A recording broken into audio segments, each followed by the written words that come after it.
Hey Andrew, welcome to The Market is Open. Hey Josh, how's it going? Not bad. I wouldn't really necessarily say the stock market is getting ahead of itself, though I would maybe say certain sectors are. Like the tech sector is only down 6% this year, which seems a little odd to me. A lot of people are like, hey, the market isn't down that much, but tech is actually not down that much. The market is down quite a bit in most of the other sectors. So just a quick example, like QQQ is only, which is the NASDAQ ETF, is only down 5% this year. Apple's down only 9% this year. Their businesses, the S&P is down 15%. So that's kind of my point. Can the market decline more? It's like, I don't know how much the airlines can decline more. They're almost at zero. So that's a 51% decline in the airlines. And there was some big news this week. So if you guys watched our airline update video a couple of weeks ago, Like, regardless of what he says, his financials show that he's quite well positioned to do. Yeah, he's not going to bankrupt Berkshire over this, but I don't think Buffett does not want to put more money into Delta because he can't put more equity in because then he doesn't want to backstop all the debt. So, Andrew, any thoughts on Warren Buffett selling out of airlines? What did you think about that? Well, I think a lot of people were saying that Warren Buffett was going to be the savior for the airlines. They were wondering why the airlines weren't raising so much cash or anything because they were all thinking that Warren Buffett was going to save them. I'm pretty sure I saw it on one of the media websites or one of the interviews saying, oh, they're probably expecting Warren Buffett to come in and save them. But it looks like the opposite is occurring, and Warren Buffett is reducing his positions in airline companies. Mm-hmm. So I guess he shows Delta in his annual report that he owned 11% of the stock of the company, which is about 60 million shares. And then he sold about 13 million. So he sold a pretty nice chunk of his Delta stake in the last quarter. You know, he's selling about 20%. Southwest, he almost sold nothing. And I think that could do with, Southwest is sort of the cream of the airline crop. It's where you'd want to be in a tough market like this. So the article from today was Airlines and Trump administration haggle over payroll grants. So the Congress has set aside $25 billion in grants and another $25 billion in loans. So grants are basically just free money for airlines. So the airlines obviously are eager to get that. Obviously, they're in trouble. Delta said last week they're losing $60 million a day or of cash per day. And the CEO of Delta said today only 5% of people are being carried on the plane. So obviously the situation is extremely precarious for these companies. Yeah, maybe the government wants them to keep running certain flights. Yeah, it's a good question. Yeah. So the Treasury Department, is receiving a lot of airline grants. But one thing I found a little weird by the Treasury Department, and you might think I'm incorrect at first, but I'll explain. So one industry official briefed on the situation, talked to the CEOs of the 6 largest airlines and indicated that the airlines will get 70% of their grant allotment in cash, but the other 30% will be in loans at 1%. Sorry, the other 30% will be in loans at 1% interest. So that sounds pretty nice. But the Treasury wants the airlines to offer warrants, which are securities that can be converted to stock in exchange for the loans. So that seems a little weird that the government wants warrants into the companies, which is even more punitive than the banks. The banks, the TARP that they got in 2008 was just preferred stock that the banks could buy back. It seems a little weird that the government now wants an equity stake in, these public airline companies, which I think is completely galling. For one, the government is completely to blame for what the situation we're in. Like, we've talked about it before. I had no idea what was happening, but it's not my job, so I'm allowed to be an idiot.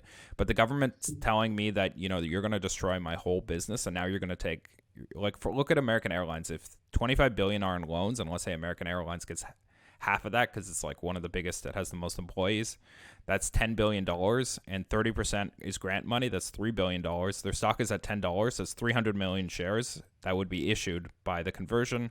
American Airlines only has 400 million shares. So the government's going to take 42% of the company for their complete screw up? I don't get that. Yeah. These airlines weren't caught with their pants down. The government was. The government completely screwed up everything. The government should not be taking equity stakes. And the other thing that I find is completely ridiculous is the government is saying, don't fire employees, we'll give you grants. The airlines could just fire all these employees right now. So why don't they just fire? If the government wants 30% of the, if I was an American Airlines shareholder, I'd say, okay, fire them all. I'm not going to give away 50% of my company. I could fire them all right now and be fine. Or reduce costs. So the government's saying, keep all your employees, but we're then going to take 30% of the company. Mm-hmm.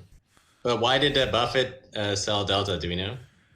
He doesn't want a government backstop. So one, it's not clear if Delta has enough liquidity to survive this crisis if this goes on for 6-7 months, which this crisis won't go on for most businesses for probably more than a few months, but for airlines it could go on much longer because air traffic will take a much longer to rebound. Same with the worst businesses to be in are the frontline businesses, which I would consider airlines, hotels, and the other businesses would be like sports is probably one of the worst businesses to be in.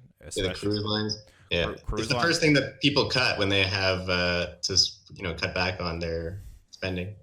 People are going to be scared to keep going on flights if they're not sure.